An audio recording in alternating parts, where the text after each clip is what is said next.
Welcome to our channel depth study. आज की class में हम लेकर आए हैं बीएससी फर्स्ट सेमेस्टर वालों के लिए फिजिक्स का टॉपिक रेडियस ऑफ गायरेशन। तो रेडियस ऑफ गायरेशन क्या होता है आज की क्लास में पूरा डिटेल करेंगे। तो चलिए क्लास को स्टार्ट करते हैं। सबसे पहले आप जान लीजिए रेडियस ऑफ गायरेशन को हम किससे डिनोट करते हैं, के से डिनोट करते हैं।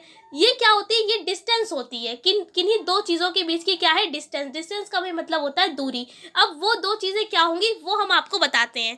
पहला आपने कई बार सुना होगा, आपने कई बार पढ़ा होगा मोमेंट ऑफ इनर्शिया के बारे में, जिसे हम आई से डिनोट करते हैं। और दूसरी चीज़ आपने पढ़ी होगी सेंटर ऑफ मास, तो ये भी आप पढ़ चुके होंगे। तो अगर आपको इसके बारे में नहीं पता है तो पहले थोड़ा सा इसके बारे में हम बता देते हैं, फिर आपको हम बताएंगे भाई ये रेडियस ऑफ गायरेशन है क्या।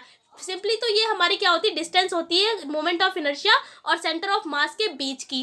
अब आप कैसे इसको डिफाइन करेंगे, तो देखिए भाई मोमेंट ऑफ इनर्शिया क्या होता है, हमने आपको पहले भी बता चुके हैं, क्लास में डिटेल कर चुके हैं कि मोमेंट ऑफ इनर्शिया और सेंटर ऑफ मास क्या होता है, अलग अलग क्लास में बताया भी है।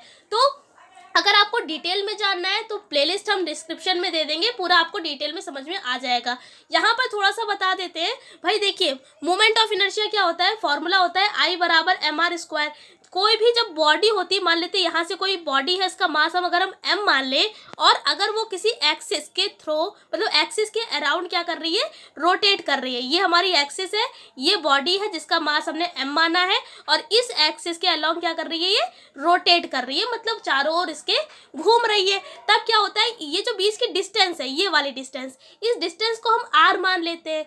तो फॉर्मूला हमने आपको बता ही दिया, आई बराबर एम आर स्क्वायर। यानी जो किसी भी बॉडी का मोमेंट ऑफ इनर्शिया होगा वो बॉडी के मास और जो ये रोटेशनल एक्सिस है, ये वाली ये जो रोटेशनल एक्सिस है, इसके स्क्वायर के प्रोडक्ट के बराबर होता है। बस आपको इतना याद रखना है। अब हम बात करें सेंटर ऑफ मास की, तो सेंटर ऑफ मास क्या होता है, ये भी बहुत आसान है। कोई भी एक ऐसी बॉडी होगी जहां पर उसका कंप्लीटली मास फोकस्ड होगा, वही क्या होता है, सेंटर ऑफ मास होता है।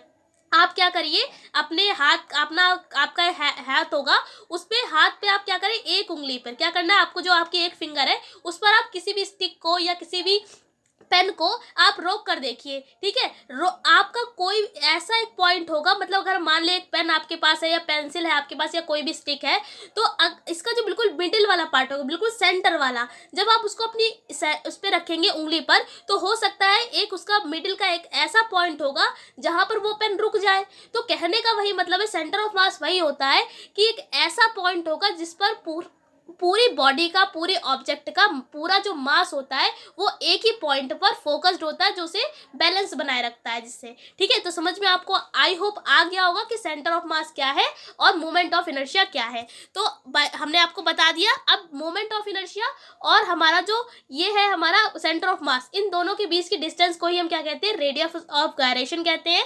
थोड़ी सी थ्योरी लिखी हुई है, इसको भी पढ़ लेते हैं। अगर आपको थ्योरी में लिखना है कि रेडियस ऑफ गायरेशन है क्या, तो आपको क्या करना होगा, लिखा हुआ है कि किसी बॉडी का रेडियस ऑफ गायरेशन उसके मोमेंट ऑफ इनर्शिया और मास के रेशियो के रूट के इक्वल के बराबर होता है। आपने ये फॉर्मूला पढ़ा होगा, आई बराबर एम के स्क्वायर, ये तो फॉर्मूला पढ़ी होगा। तो भाई इसी फॉर्मूले से ये बनाया है। क्या किया है, पहले एम को इसके नीचे पहुंचा दिया, तो आ गया आई अपॉन में क्या हो जाएगा, यहाँ पर जब m को नीचे पहुंचाएंगे आई अपॉन में m बराबर के स्क्वायर, इधर से स्क्वायर हटाएंगे तो इस पर अंडर रूट चढ़ जाएगा। तो फॉर्मूला हमारा क्या बन जाएगा, k बराबर अंडर रूट आई अपॉन में m। आई क्या है यहाँ पर, मोमेंट ऑफ इनर्शिया, और m क्या है यहाँ पर, मास है, या आप कह सकते हैं सेंटर ऑफ मास है। उसके लिए इसको थोड़ा सा प्रूफ कर दिखाएंगे कि किस तरीके से हमने ये निकाला।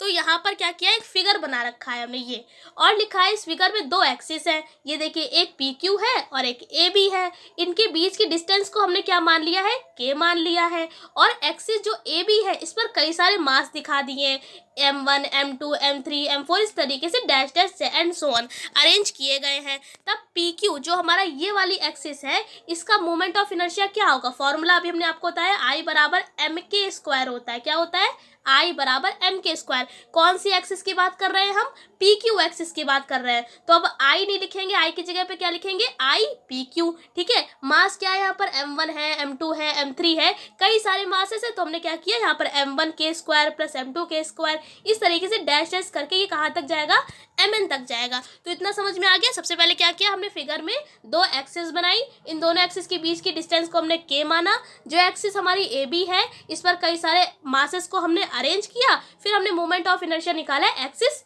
PQ के लिए। अब आगे देखते हैं।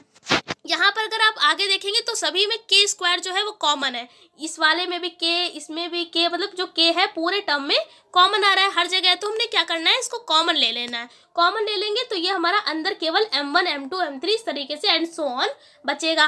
तो इस तरीके की जब भी कोई भी इक्वेशन होती है, जब हम प्लस प्लस करके दिखाते हैं तो इन सारे टर्म्स को हटाकर हम क्या लगा देते हैं, सिग्मा लगा देते हैं। सिग्मा क्या बताता है, सिग्मा भाई समेशन को बताता है। यानी कि जब आप सिग्मा लगा देते हैं और जो भी आपका दे रखा है, m दे रखा है, a दे रखा है, जो भी आपको लिखना है, कहीं पर भी सिग्मा लगाने का मतलब होता है कि ये दिखाता है कि कई सारे ये पार्टों को योग के दिखाता है, मतलब समेशन को दिखाता है। समेशन का मतलब है जोड़ को, योगफल को। तो जैसे ही अगर आप इस सिग्मा को हटाएंगे तो इसका मतलब हो जाएगा m1 plus m2 plus m3 and so on. ठीक है, तो हमने इसको सबको हटाकर क्या लगा दिया, सिग्मा लगा दिया। तो यही हमारा देखिए क्या आ गया है, मोमेंट ऑफ इनर्शिया निकल कर आ गया। आपको यहाँ से अगर k बराबर √I/m निकालना है तो निकाल लेंगे, m को नीचे पहुंचा दीजिए, स्क्वायर हटाएंगे तो अंडर रूट बन जाएगा। तो आई होप ये वीडियो आपके समझ में आ गई होगी कि किस तरीके से आपको यहाँ पर रेडियस ऑफ गायरेशन निकालना है, और साथ ही रेडियस ऑफ गायरेशन क्या होता है ये भी हमने डिटेल कर दिया है। फिर भी कोई डाउट है तो आप मुझे कमेंट सेक्शन में पूछ सकते हैं। डिस्क्रिप्शन में हम प्लेलिस्ट दे देंगे, अगर आप चाहें तो कोई भी टॉपिक वहाँ पर जो आपको नहीं समझ में आ रहा है तो आप देख सकते हैं। क्लासेस आपको डेली मिल ही रही हैं 7:30 बजे। कल नहीं मिल पाई थी किसी कारणवश, लेकिन जैसी प्रॉपर 7:30 बजे मिलती हैं वैसी ही मिलती रहेंगी।